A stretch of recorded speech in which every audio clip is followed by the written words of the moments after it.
or anywhere that they can't get that money back. So they will have teams of people that are just on standby at any time to fight your corner on that. So that is helpful. So when you're buying something online and every day there's a new app popping up with these websites that look untrustworthy, but Google said it's, they've put it as one of the number one results when you search for a particular product. Yeah. So buying with a credit card can help against basically losing your money to a fraudulent company who may supply you with nothing or just a bug item in the end. Yeah, I think, and not just that, but large purchases where, holidays, for example, where maybe you've got to cancel last minute, or you've something happens where the hotel says they can't accept you for whatever reason.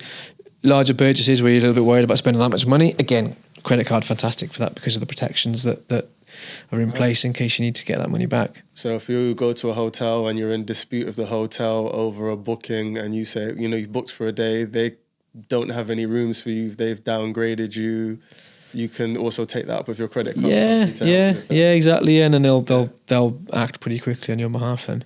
Sounds good. The other two things you mentioned, building credit score, that's probably the most important thing with credit cards. I'd say that's, out of all of the benefits, I'd say that's number one. I was actually talking to a client of mine the other day. Believe it or not, she's never had a credit card. Right. She earns £200,000 a year. She's a barrister. Right. And she hasn't bought her first home yet. And we were talking about things that she needed to do to buy her first home. She has barely any liabilities whatsoever. And we were talking about credit cards. Great position. I mean, fantastic position. Yeah. But she's so financially secure. She's never had the need to borrow anything. Therefore never had a need to get a credit card.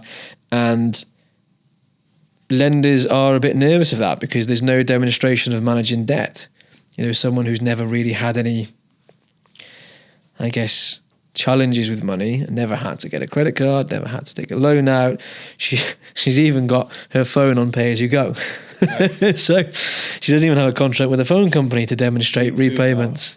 I mean, it's like I said, a lovely position to be in. Yeah. But I was saying to her, she'll be able to get a far better rate on her mortgage if she's able to demonstrate some form of management of debt.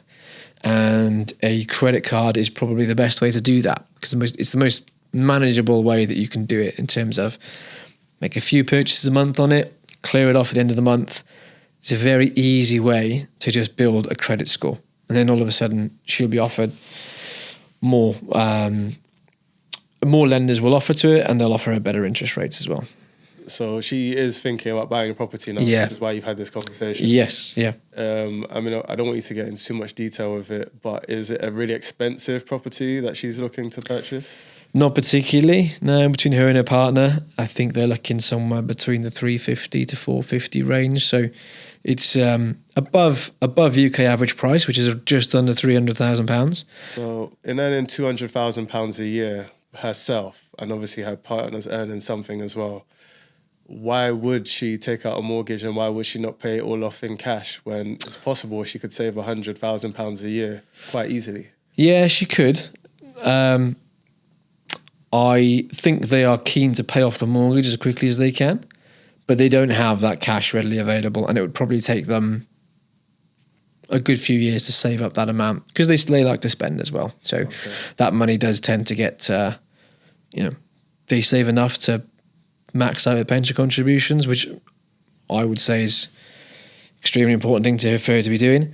And she does have some savings which build up in her cash account, and that will be all used to go down towards a deposit. So the mortgage will be not your typical 90% mortgage maybe that a lot of us would be looking to take out. So it'll be whatever she can afford to put down, she will. But they're both keen to move on to the next stage of their lives. They want to buy a property. So they will do that. So I mean, correct me if I'm wrong, because earning £200,000 a year for an individual is a healthy sum of money, and you can imagine that she probably didn't start there, and as she got there, if she spends a healthy amount as well now, then she's also succumbed to some sort of lifestyle inflation, which is making her think that £200,000 is gonna. I mean, I think personally, if it was me, I would be able to save the money for a £350,000 property in the space of 3 years if I was making that sort of money. Yeah. You know, and I would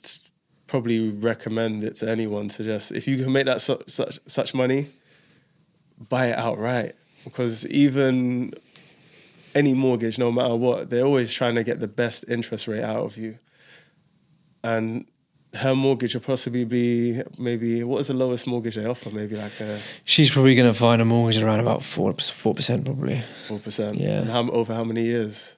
4% would probably be a 2 or 5 year deal on a 30 or 35 year mortgage. Yeah. So, but she's looking to pay it off way sooner than that, I can imagine. Oh yeah, she won't be paying that mortgage off for very long, I wouldn't have thought. Yeah, I mean, I would have thought it could be over in 5 years. She could do. The thing is, like you said, she could save up that money and buy the house outright in 3 years. Yeah. She doesn't have a house in mind yet. She's got a price range and she's got the sort of house and location she wants to live in. But yeah, she'll be looking to make overpayments and get that mortgage. Because I mean, the general principles of financial planning are: number 1, priority, clear debt. Yeah. Number 2, save. Number 3, short-term investments. Number 4, long-term investments.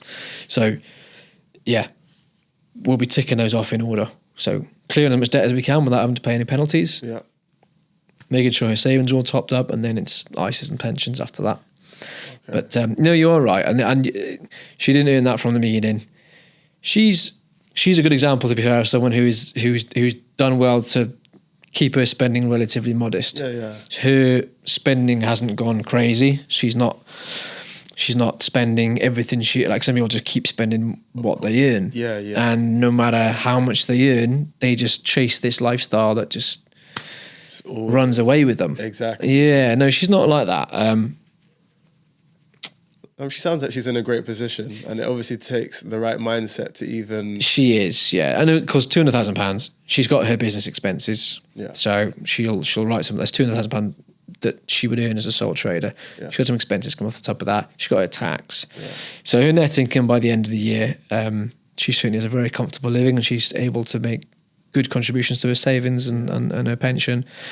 But yeah, I think she's wanting to make this next step now, and I think that's fine for her to do that and use some leverage to accelerate some of her life plans. So if I was in her position, so I'm asking you, so if I was in her position now, yeah, and I said, right, I want to minimize my pension contributions now for the next 3 or 4 years, and instead put all my money towards this mortgage to pay it off, would you say that's a good idea or a bad idea, or?